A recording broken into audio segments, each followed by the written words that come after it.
she asked me one of the most offensive questions you can ask a person of color in the United States of America. That moment going social across the country. There's a lot that I've gone through to be here. Her crowning glory triggered something unexpected.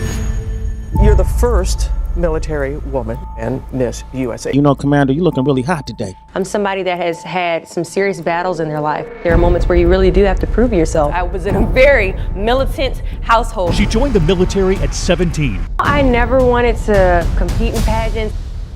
I noticed that there was a lady across the way staring me down. I thought she had a few screws loose. She eventually makes her way closer and closer. She just wanted to do a little bit of explaining. I was immediately offended. The two women were perfect strangers. I just was crying. This woman was very persistent. I'm like having an anxiety attack, like my knees gave out. She somehow convinced me to meet her at Starbucks the very next day. And she tells me something that changed my life forever. I was working a summer position at Target. During this shift, my life changed forever. A woman stared at me from across the way. I thought she had a few screws loose, so I tried my best to ignore her very intense stares.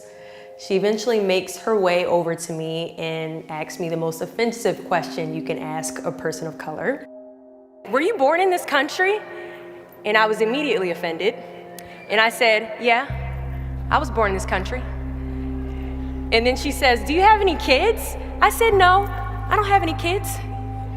She then asked me if I was married, and then I said, "No, ma'am, I am not married." She says, "How old are you?" I said, 19. "May I help you find something?" And she then goes on to say something that changed my life forever. She says, "You look like you could be the next Miss USA." To my disbelief, she was actually a pageant recruiter. And the reason why she was asking those questions is because she was curious about the qualifications that I had when it came to competing for Miss USA.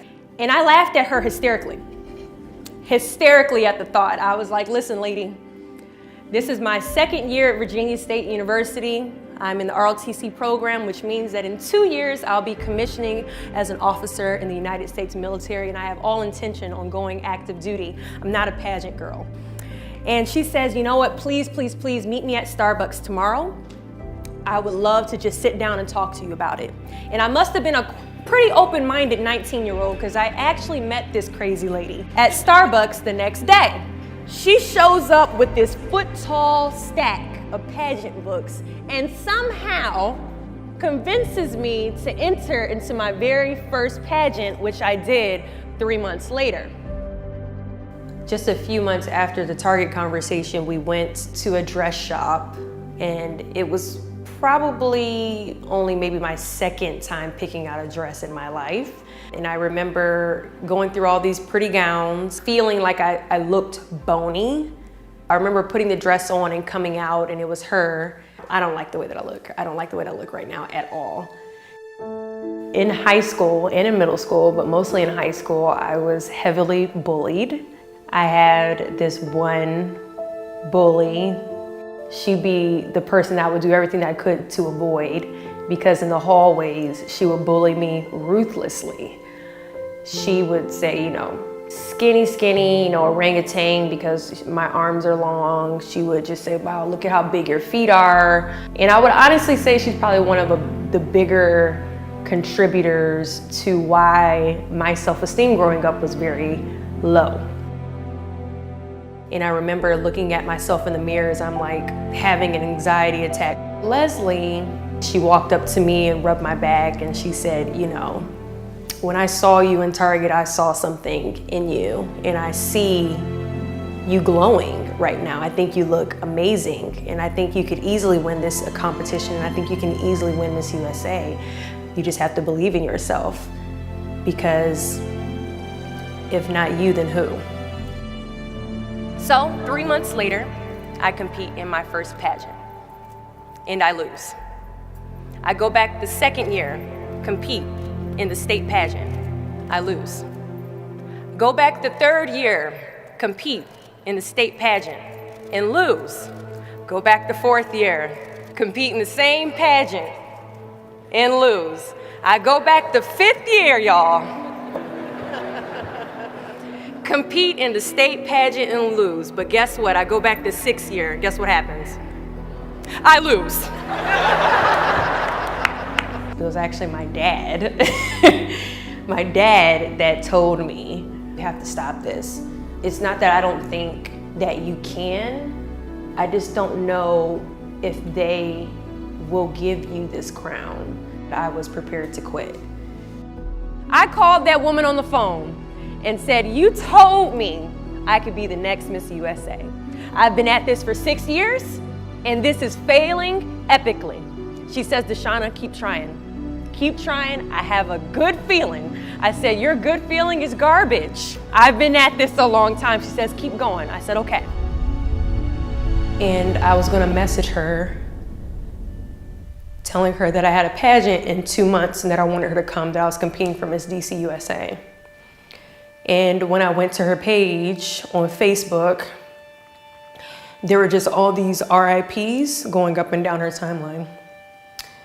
And all the RIPs were from like 3 or 4 months prior, so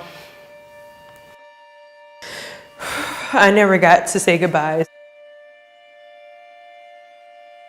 And I didn't get to go to her funeral or anything like that. I didn't know any of her friends. When she passed away, no one told me because no one knew that we were friends. And I just felt really bad.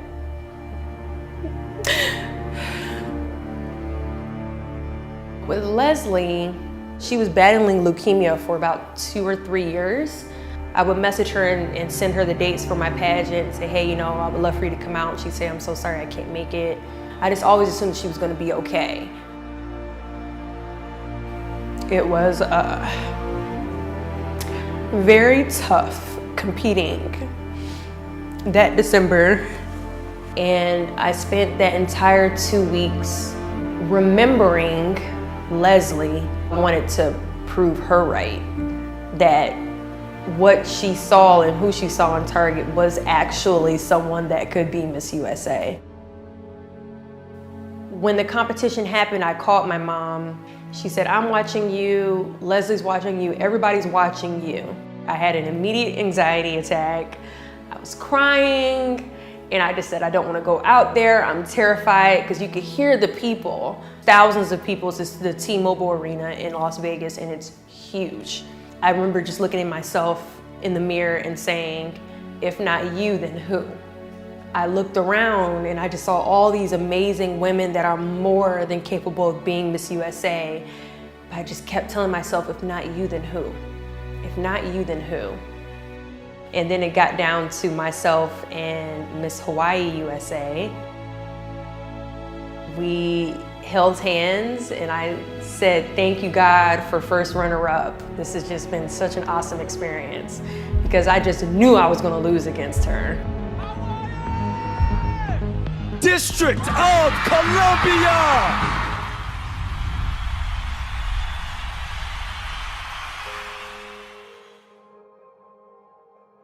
And I was shocked.